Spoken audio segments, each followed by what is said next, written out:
So back to the brawl for all. This is the real problem. And now that you're talking, now that I'm talking, in regards to what you're saying, it was a clusterfuck. A lot of that clusterfuck was fucking Vince Russo. You know, honest to God, I'm watching that asshole when Bart Gunn got smacked, the one that finished him, by Butterbean. He's laughing. The motherfucker's laughing. Oh, I feel so bad.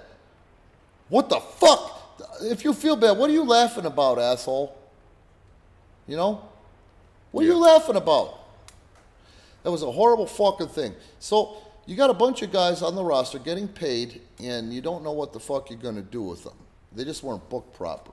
You know what I mean? There were guys that fell through the cracks.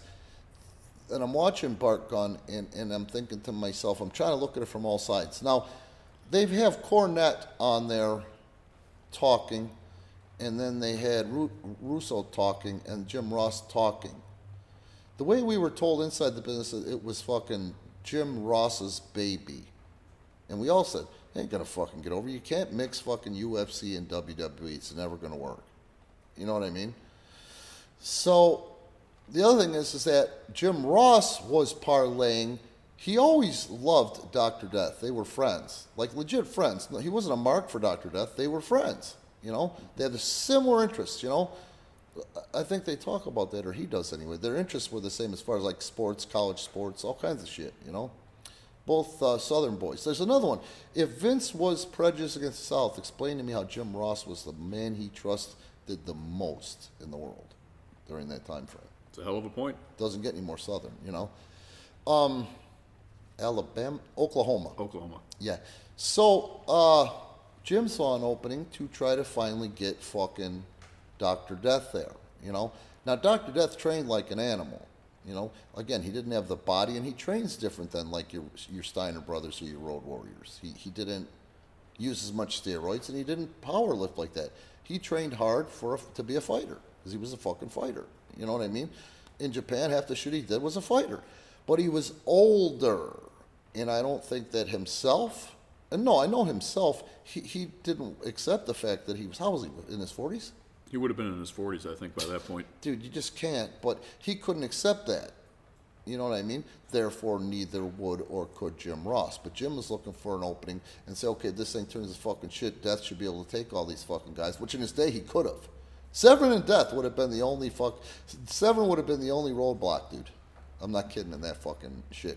And even that would have been a fight for the ages. You know what I mean?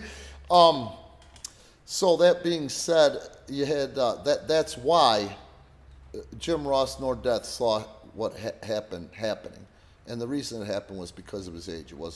If it was 10 years earlier, Death would have won the whole fucking thing and got the push. What sucks about it is that shit was Russo's idea. I remember he wanted to see somebody get a beating, so he started to put that shit together, and then people glammed onto it. I think the only reason he got any support were big proprietors and guys in Vince's ear, guys that Vince trusted was Michael and fucking Jim Ross. You know what I mean? So here's the thing. Watching Bart talk, he took for granted that he was under contract, and if he did what they asked him to do, I don't think he knew how tough he was. You know, I knew that he knew he wasn't a pussy, but I don't think that he knew he could knock out motherfuckers with that punch. You know what I mean? Either. I knew he knew he wasn't a pussy, but they sure made him look like a fucking pussy, didn't they? Well, especially being knocked out, and I don't. No. Prior to that. Oh, prior. I mean, you're talking about the smoking guns? Yeah, they made them look like fairies, you know, mullets, and they look like gay Marlboro men. Billy Gunn's blonde mullet in like 1994. Yeah. Oh my. And I'm not hating on them because it was a part to play. Yeah. But anyway, he could have done some things different, and some people aren't good advocates for themselves, business-wise. He could have said no or fought them. He didn't realize the juice, in my opinion, that he had winning that fucking thing. Butterbean said they fucked that guy up by making him go and train to be a boxer. He said, I don't think he would have beat me, But it would have been a real good fight if they would have just let him do what he did to win that fucking thing. Mm-hmm. They fucked him up by making him a boxer. Yeah. You know what I mean? And he also said in a non-cocky manner, I'm a fucking boxer. It's apples and oranges. You know? I would have said, fuck no. Butterbean, I watch a motherfucker hit people. You ever hear him? You ever hear when he sticks somebody with that fucking... Oh, yeah. Fuck you. But I'll tell you what, if it's the same rules as Brawl for all, you're goddamn right. Let's do it. Sign the fight. Yeah. You know?